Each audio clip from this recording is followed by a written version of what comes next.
شخص ہے جو مرتد ہو گیا وہ بڑا نادم ہو گیا ہے، شرمندہ ہو گیا ہے، ندامت سے دوچار ہو چکا ہے. وَإِنَّهُ أَمَرُنَا أَن نَسْأَلَكَ، اور اس نے ہمیں یہ کہا ہے کہ ہم آپ سے مسئلہ پوچھیں، هَلْ لَهُ مِن توبہ، کیا اس کے لیے کوئی توبہ ہے، کیا وہ توبہ کر سکتا ہے؟ اب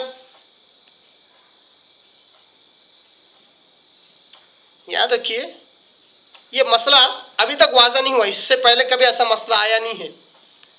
ایسا ہو ہی نہیں سکتا تھا کہ کوئی اسلام میں آئے اس وقت کفر اختیار کرے، ایسا ہوتا ہی نہیں تھا صحابہ کے دور میں، اور اس وقت تک تو ہوا ہی نہیں تھا. تو گویا کہ اسلام قبول کر کے کفر اختیار کرنا اس کا مطلب ہے کہ توبہ بھی قبول نہیں ہوگی. یہ سچویشن تھی اس وقت. تو اس شخص نے آپ صلی اللہ علیہ وسلم تک میسج پہنچا، پوچھا کہ کیا میں اب بھی توبہ کر سکتا ہوں؟ کیا اسلام ہے زبردست، اور کیا اللہ تبارک و تعالیٰ ہے. فنزلت آپ صلی اللہ علیہ وسلم نے جواب نہیں دیا، اللہ نے جواب دیا. قرآن مجید کی آیت اللہ نے نازل کی، کیف یہدی اللہ قوما کفروا بعد ایمانہم، سورہ آل عمران کی آیت نمبر 86 اللہ نے نازل کر دی، غفور الرحیم تک. فارسل الیہ، یہ خبر اس تک پہنچا دی گئی. فاسلم، اس نے پھر اسلام قبول کر لیا. کون سی خبر پہنچائی؟ یہ آیت. اللہ کہتا ہے کیف یہدی اللہ قوما کفروا بعد ایمانہم، اللہ تبارک تعالیٰ اس قوم کو کیسے ہدایت دے سکتا ہے جو ایمان لانے کے بعد کفر اختیار کرے. ایمان لانے کے بعد کفر اختیار کرے، اللہ اس کو ہدایت کیسے دے سکتا ہے؟ وہ شاہدو، اور جبکہ وہ اس بات کی انہوں نے گواہی بھی دی کہ ان رسول حق، کہ رسول صلی اللہ علیہ وسلم حق ہے، سچے ہیں. وجاءہم البینات، اور ان کے پاس بینات آ گئے، کھلے کھلے واضح دلائل آ گئے. واللہ لا یہدی القوم الظالمین، بے شک اللہ تبارک تعالیٰ ظالموں کو ہدایت نہیں دیتا. اولئک جزاؤہم ان علیہم لعنت اللہ والملائکۃ والناس اجمعین، یہ ایسے لوگ ہیں ایمان لانے بعد کفر اختیار کرے، سارے دلائل دیکھنے کے بعد، رسول کو سچا جاننے کے بعد، یہ ایسے لوگ ہیں کہ ان کا جو بدلہ ہے وہ کیا ہے؟ ان علیہم لعنت اللہ، کہ ان پر اللہ کی لعنت ہو، والملائکہ، اور سارے فرشتوں کی ان پر لعنت ہو، والناس اجمعین، جتنے انسان ہیں سب کی ان پر لعنت ہو. یہ ایسے لوگ ہیں ایمان لانے کے بعد کفر اختیار کریں، خالدین فیہا، اس لعنت میں ہمیشہ رہیں گے. پہلا اشارہ لعنت کی طرف کہ یہ اس لعنت میں ہمیشہ رہیں گے، اور آخرت میں جو کفر اختیار کر کے مرے گا ایمان لانے کے بعد ابدل آباد جہنم میں جانے والا ہے.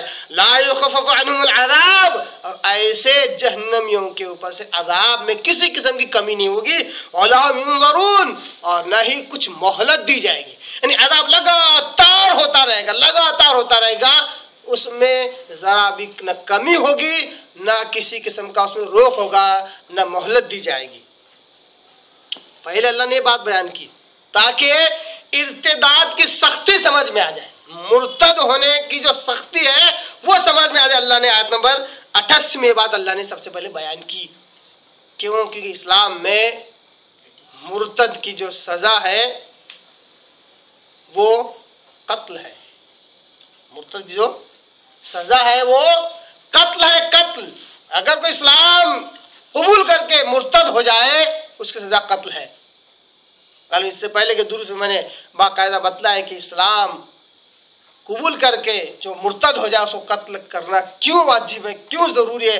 بہت سارے دلائل قرآن و حدیث کے علاوہ عقلی دلائل، لاجیکل دلائل میں نے دیے تھے، اور باقاعدہ سمجھایا تھا کہ کس طرح اسلامی معاشرہ بگڑ جاتا ہے، برباد ہو جاتا ہے. جس طرح عقیدے کا تحفظ ضروری ہے، اسی طرح اسلامی نظریات کا تحفظ بھی بہت ضروری ہے. تو اسلامی نظریات میں یہ ہے کہ ایک بار اسلام نظریات جو شخص قبول کرے اس کو چھوڑ نہیں سکتا، چھوڑے تو اس کی سزا قتل ہے.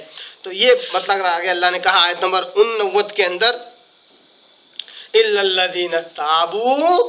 دیکھیے اس کے بعد بھی اللہ نے توبہ رکھا. کیا غفور الرحیم اللہ تبارک تعالیٰ.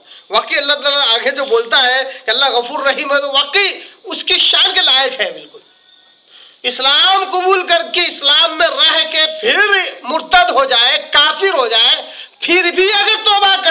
کہتا ہے الا الذین تابوا، سوائے ان لوگوں کے، مطلب یہ لعنت، یہ پھٹکار، یہ عبد الآباد، جہنم اور ہمیشہ کا عذاب جس میں مہلت نہ ہوگی، یہ سب تو ہے سوائے ان لوگوں کے، مطلب اس سے وہ لوگ بچے ہوئے ہیں جو مرتد ہونے کے باوجود بھی توبہ کرے، جو الا الذین تابوا، جو توبہ کرے، من بعد ذلک، یہ سب کچھ ہونے کے بعد جو توبہ کرے، وہ اصلحوا، اپنے آپ کو سدھار لیں، اپنے آپ کی اصلاح کر لیں، اصلحوا یہ ہمیشہ کے لیے، توبہ تو ایک بار ہوتی ہے انسان کی، توبہ ہو جانے کے بعد پھر وہ اسلام پر قائم رہے مرنے تک، اس کو کہتے ہیں اصلحوا۔ اصلحوا عربی زبان میں صلح یا اصلحوا کی معنی سیدھا کرنے کے، اگر کوئی راڈ، کوئی سلاخ ٹیڑھی ہو جائے، اس کو ابتدا سے لے کر آخر تک سیدھا کیا جاتا ہے نا۔ کوئی بولے کہ ارے صاحب 90% سیدھا کر لیا میں نے اس کو آپ سیدھا کیوں نہیں بول رہے ہیں؟ Why it is not straight? لیں گے اسٹریٹ اس کو بولتے ہیں، اس میں کہیں پر بھی ٹیڑھ نہ ہو، اسی کو اسٹریٹ کہیں گے۔ اصلحوا، توبہ کرنے کے بعد سے موت تک اس کی اصلاح رہے، سیدھا رہے، درست رہے اس کے اعمال۔ فإن اللہ غفور رحیم، بے شک اللہ تعالیٰ بڑا بخشنے والا، بڑا رحم کرنے والا ہے۔ تو وہ جو صحابی ہیں جن سے یہ کام ہوا تھا، بعد میں بہت اچھے مسلمان رہے، بہت اچھے صحابی رہے، اور اچھے اور ایمان پر ان کی موت ہوئی، جن کا تذکرہ اس حدیث میں آیا ہے۔ کوئی اس غلط فہمی میں نہ رہے کہ ہو سکتا ہے پھر دوبارہ ہوا ہوگا، کیونکہ اس کے بعد والی آیت میں اللہ تعالیٰ نے وہی باتیں بیان کیا جو انشاءاللہ ہم اگلے درس میں دیکھنے والے ہیں، کہ ایمان لائے پھر کفر کرے، پھر ایمان لائے پھر کفر کرے۔ اللہ تعالیٰ ایسے لوگوں کو نہیں بخشنے والا۔ ایک بار انسان ہے، بشریت کا تقاضا دیکھیے، اس کو کہتے ہیں بشریت۔ ہم نے اصل میں بشر اور بشریت کے تقاضے کو ہم نے سمجھا نہیں، بہت سارے لوگوں نے نہیں سمجھے ہوئے، جیسا کہ میں بارہا غلط فہمی دور کرتا رہتا ہوں، کہ جیسا پچھلے درس میں نے کہا تھا کہ اگر کسی کو غصہ آ جائے، ہم اس کو تقوی کے خلاف سمجھتے ہیں، تقوی کے خلاف سمجھتے ہیں۔ کسی کو غصہ آیا مطلب کیا بد اخلاق انسان ہے، غصہ آ گیا؟ نہیں بھائی، غصہ آنا بشریت کا تقاضا ہے، کسی چیز سے ناراض ہونا بشریت کا تقاضا ہے۔ جیسے آپ وسلم کو غصہ آیا، آپ سب ناراض ہوئے، تقوی کے خلاف نہیں ہے۔ تو بشریت کو اگر ہم سمجھ جائیں تو بہت ساری چیز سمجھ میں آ جاتی ہے۔ بشریت کا تقاضا، بشریت کی وجہ سے غلطیاں ہو سکتی، اسلام ہو سکتا ہے کہ اسلام جیسے عظیم نعمت کو چھوڑ کر مرتد ہو جائے، ہو سکتا ہے، مگر توبہ کا دروازہ اس وقت بھی کھلا رہے گا۔ اس سے ایک مسئلہ کیا معلوم ہوا کہ مرتد کی توبہ قبول ہے۔ مرتد اگر توبہ کرے خلوص نیت سے تو اس کی توبہ قبول ہے۔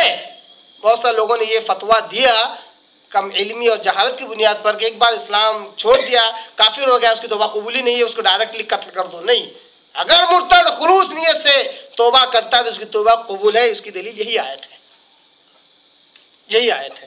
تو اللہ تعالیٰ کہتا ہے کہ جو کفر کرے، اسلام لانے کے بعد کفر کرے پھر توبہ کرے تو اللہ بڑا بخشنے والا ہے۔ توبہ کے تعلق سے اتنی احادیث ہے کہ اگر اس کو ایک انسان پڑھے تو خوب رونے لگ جائے، کہے کہ اللہ ہزاروں غلطیوں سے میں بھرا اور غلطیوں پہ غلطیاں کرتا رہتا ہوں، پھر بھی تو کہتا ہے کہ آجا میرے پاس میں تجھے بخش دوں گا۔ روتا ہے انسان۔ یہاں تک کہ کیا عجیب عجیب حدیثیں ہیں۔ ایک میں تو خوش ہو کے بندہ، مثال دیا اصل میں خوش ہو کے بندہ بولتا ہے اللہ تو میرا بندہ میں تیرا خدا۔ اللہ تعالیٰ اس سے بھی زیادہ خوش ہوتا ہے اگر کوئی بندہ گناہ میں ملوث ہے اور پلٹ کر اپنے رب کی طرف آیا کہ اللہ میں گنہگار تھا، میں نے غلطی کی، تو اللہ اس سے بھی زیادہ خوش ہوتا ہے۔ ایسے زبردست مثالیں آپ صلی اللہ علیہ وسلم نے دی۔ توبہ کی بہت زبردست اہمیت ہے، انشاءاللہ اس کو پھر کبھی میں بیان کروں گا آپ کے آگے۔ اللہ دعا کرتا ہوں اللہ تعالیٰ ہمیں قرآن کو صحیح سمجھنے اور اس کے مفہوم کو صحیح سمجھنے، اس کی تفاسیر کو سمجھنے کا اللہ توفیق عطا فرمائے۔ وآخر دعوانا ان الحمد للہ رب العالمین۔